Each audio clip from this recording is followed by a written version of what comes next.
fait de penser différemment ne veut pas dire que tu as tort et que tu es contre l'autre. En tant que chrétien, je pense qu'il faut... il n'y a pas une pensée unique. Voilà, Quoi. il faut vraiment être ouvert aux autres. Souvent, on a l'impression qu'on doit tous penser de la même... Bien sûr qu'on doit penser sur la base de la Bible, on ne doit pas sortir du carcan, on va dire, du cercle de la Bible. Mais je pense que la richesse des uns et des autres, c'est vraiment de penser différemment et d'avoir des opinions différentes. C'est clair.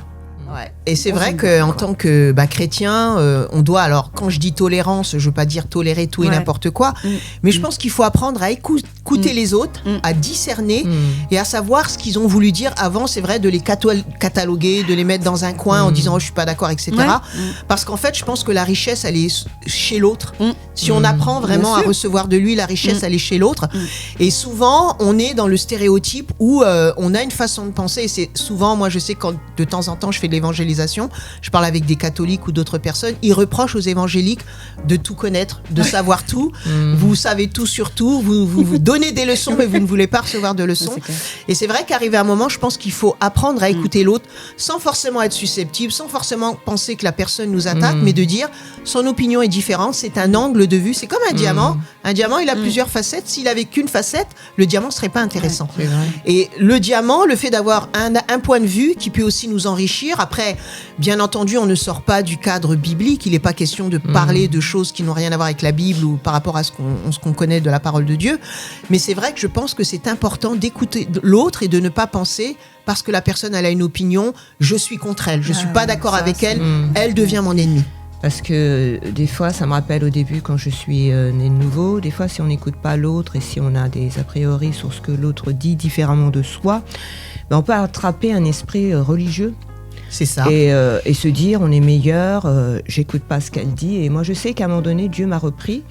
Il m'a pas repris à travers les gens, il m'a repris en me disant écoute les gens, tu n'es pas parfaite, tu tends à la perfection, tu peux changer. Et alors que le fait d'écouter les autres, je trouve que c'est très enrichissant.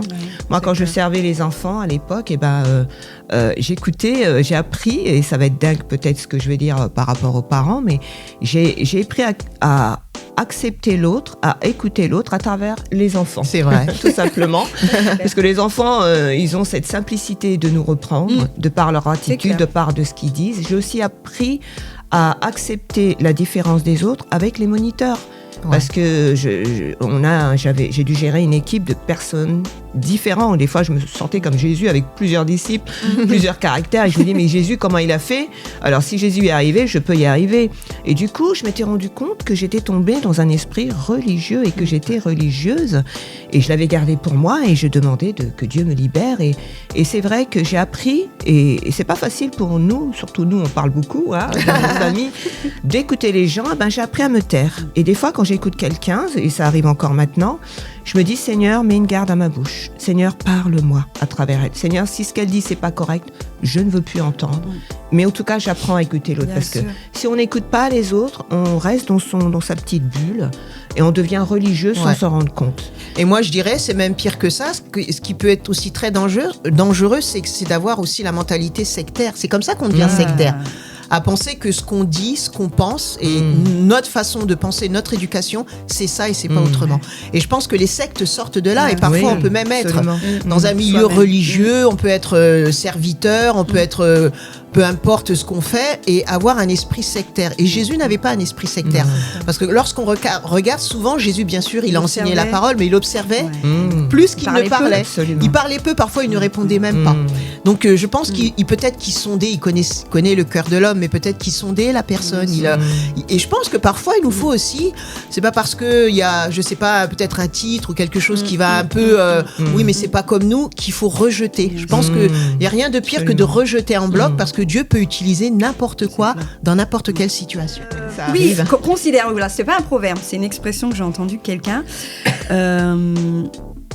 Quelqu'un qui parle, en fait, quand il y a deux personnes qui parlent, considère toujours, pas toujours, alors considère souvent que ce que l'autre, ce qu'il dit, qu'il est pas qu'il est mieux que toi, mais qu'il est riche en fait. Il est riche en connaissances. C'est ça. Il sait ce qu'il dit, et pas. Voilà, c'est quelque chose qui est bienveillant en fait. Dans la discussion, elle doit être bienveillante. Et je sais que dans les métiers qu'on fait, le tien, la communication, on est aussi, moi, responsable et je travaille dans le management aussi. Et c'est important de donner le sentiment à l'autre qu'il est écouté et qu'on le comprend et pas l'écouter pour répondre, pour lui répondre, pour lui donner une réponse. C'est l'écouter pour comprendre ce qui se joue dans la discussion. Des a priori. Voilà. Et des fois, c'est vrai qu'il y a des personnes, on en a croisé dans nos vies, la discussion elle est biaisée. Tout de suite, tu t'assois et comment tu es regardé, comment tu es accueilli, comment tu es... tu sais déjà que tu vas te faire démolir et que la personne elle va pas t'écouter, alors tu vas au suicide, tu vas quand même, on va quand même avoir cette discussion, mais c'est même pas la peine à un moment donné, asseyez-vous, voilà, vous avez des choses à dire, dites-le, là c'est ça, c'est pas la peine. Et ce genre de discussion elle est tout de suite biaisée, elle se vante. Comment elle ose me parler. C'est ça. Elle a des choses à se reprocher.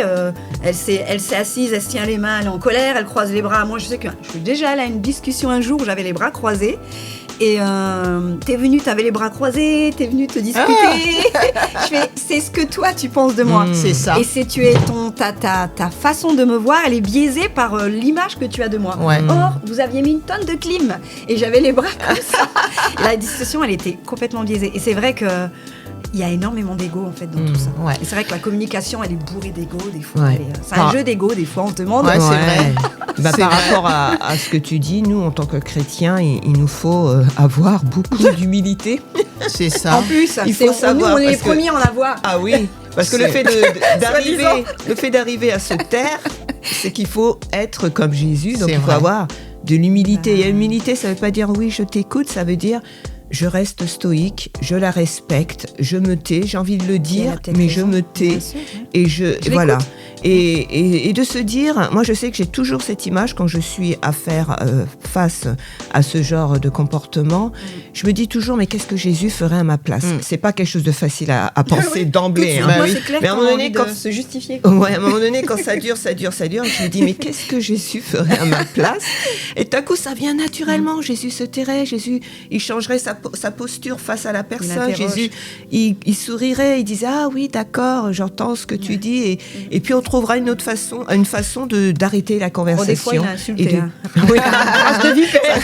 Ça l'a énervé. Ça, c'est quand il était outré. Mais c'est bien ce que tu dis, parce que quand Jésus ne se taisait pas, parce qu'il y avait des enjeux. C'est-à-dire que les pharisiens faisaient du mal aux chrétiens, ils donnaient le mauvais exemple. Donc là, à un moment donné, c'est vrai, on doit accepter ce que disent les gens, mais si la personne en face de toi dit des choses qui vont à l'encontre du salut de la personne, qui vont à l'encontre de la bienveillance de la personne, là, il faut ne pas se taire, comme tu dis, pas insulter de tambour blanchi ou de quoi que ce soit, mais il faut reprendre la personne avec amour ou avec fermeté et puis arrêter là, parce que je pense que quand Jésus reprenait les gens, il restait pas 2 heures à les reprendre, il disait ce qu'il avait à dire et puis il passait à autre chose parce qu'il se gardait tout simplement. Moi, je pense aussi que, en fait, le fait d'accepter l'autre vient aussi avec le cœur. Oui. C'est le cœur. Ouais. Parce que parfois, on voit des gens qui n'ont pas forcément, c'est pas des grands religieux, ils n'ont pas de titre, mais ils sont tellement bienveillants. En fait, ils n'ont pas d'a priori sur l'autre. Ils acceptent l'autre. En fait, ça passe vraiment par le cœur. Et c'est vrai que même si on sait que on connaît la force de la doctrine, la force de l'opinion, on connaît la force de comment une personne pense, etc. Et c'est vrai que les plus grands penseurs, les plus grands leaders ont eu des foules qui les ont suivis, mais parfois dans l'erreur, parce qu'ils ont éduqué les gens à penser d'une façon qui n'était pas bonne. Par exemple, on pense à Hitler. Qui pensait qu'il devait y avoir que des blonds aux yeux bleus et qui a fait, on sait bien le génocide, ce qu'il a fait par rapport à de nombreuses personnes. Et c'est vrai que je pense que le cœur aussi, en fonction de la disposition du cœur, est-ce que je pense qu'il faut commencer à se dire, la personne qui est en face de moi, je crois qu'elle est bienveillante. Je vais calmer mon cœur et penser que je vais faire en sorte à ce que du bien va ressortir de ça. Je vais faire en sorte à ce que notre conversation, ce qu'elle va me dire, moi je sais que ça m'arrive parfois d'avoir des pensées pensées et de dire, je vais retirer ces pensées négatives et je vais bien disposer mon cœur. Parce que parfois, quand on creuse, on se rend compte que finalement, on a tort, que la personne, comme tu disais tout à l'heure, si elle croise les bras, c'est parce qu'elle a froid. Si elle dit cette chose, il faut creuser derrière et pas tout de suite poser un jugement sur ce que l'on voit. C'est pour ça que Dieu nous appelle, comme il a fait pour David, à regarder au cœur et vraiment à parler.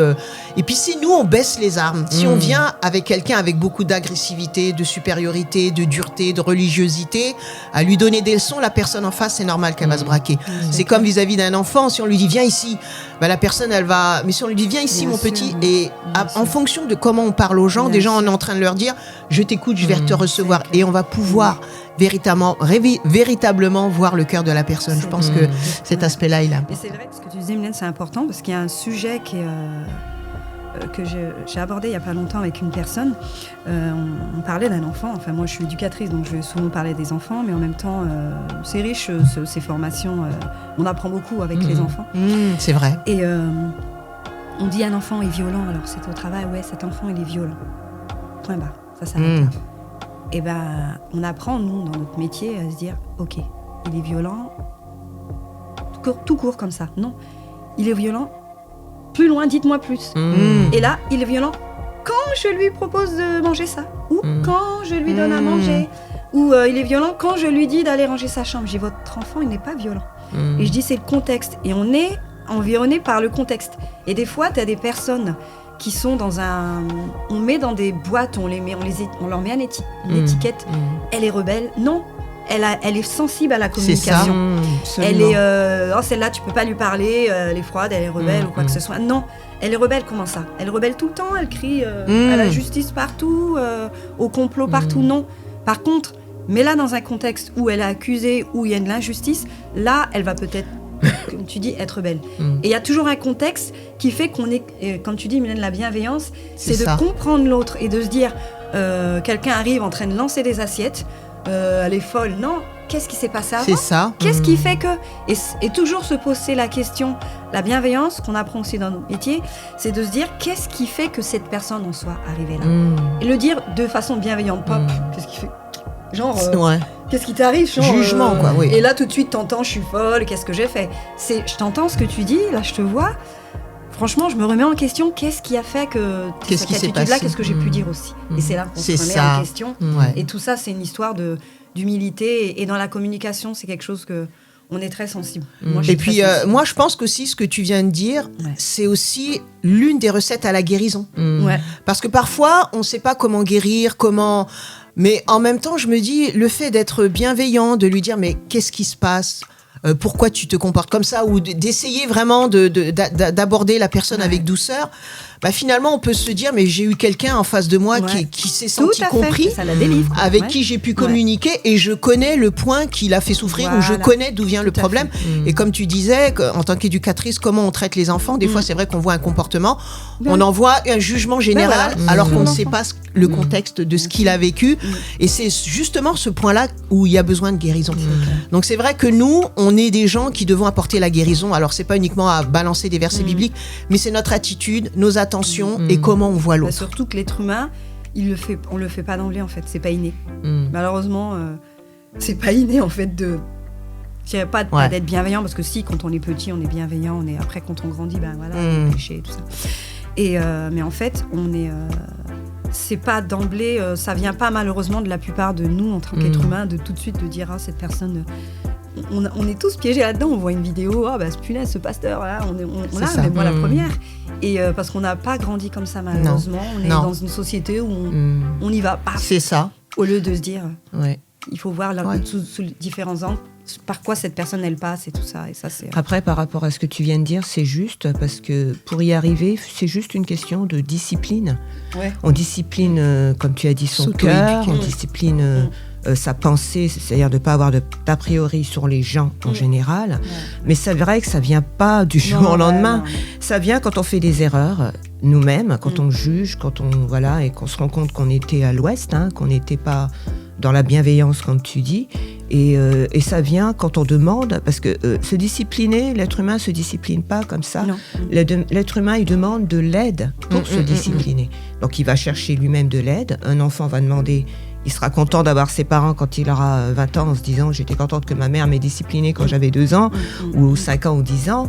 Et il va chercher de l'aide. Donc nous, à ce moment-là, pour pas tomber dans le jugement, dans la comparaison, et parce que des fois on peut se culpabiliser en disant j'ai encore fait l'erreur et tout ça. Et il suffit juste de se dire je vais me discipliner. Bon, discipline pour se coucher tôt, pour se lever tôt, il faut se discipliner dans notre cœur, dans nos pensées, dans nos paroles. J'ai décidé, la personne avec qui je sens qu'il y a de la tension, de libérer le plus de bienveillance possible pour qu'elle baisse la garde et qu'on puisse se comprendre, pour que je puisse l'atteindre en fait, et trouver une solution et non pas à toujours vouloir avoir le dernier mot ou mettre un coup de... C'est comme mettre un coup de casserole, j'ai dit que c'est comme ça, tais-toi ou... Voilà, et je pense que c'est c'est pas de cette façon qu'une personne peut obtenir la guérison. Et c'est vrai que ce mode de communication, il est bon dans une relation, que ce soit avec frères et sœurs, pasteurs, serviteurs, mari, femme, enfant. Et c'est vrai que nous, en tant que parents, on peut aussi, parce qu'on a cette position d'autorité, ne pas comprendre nos enfants. Et c'est vrai que moi, j'ai des adolescents, j'ai un adolescent en particulier, et souvent il me dit « Maman, écoute-moi, maman, écoute-moi ». Et c'est vrai mais je suis en autorité, donc je veux parler, je dois parler. Et je me dis « Mais c'est vrai qu'il faut que je me taise et que je l'écoute jusqu'au bout. » Et c'est vrai que c'est pas constructif de ne pas être capable de recevoir l'autre, d'écouter l'autre, quand bien même ce qu'il a à dire, sans le juger. Sans le juger. Parce que je pense que quand quelqu'un passe par des difficultés, quand quelqu'un est blessé et qu'on rajoute du jugement, je pense qu'on l'achève. On l'achève. Je pense qu'on l'achève.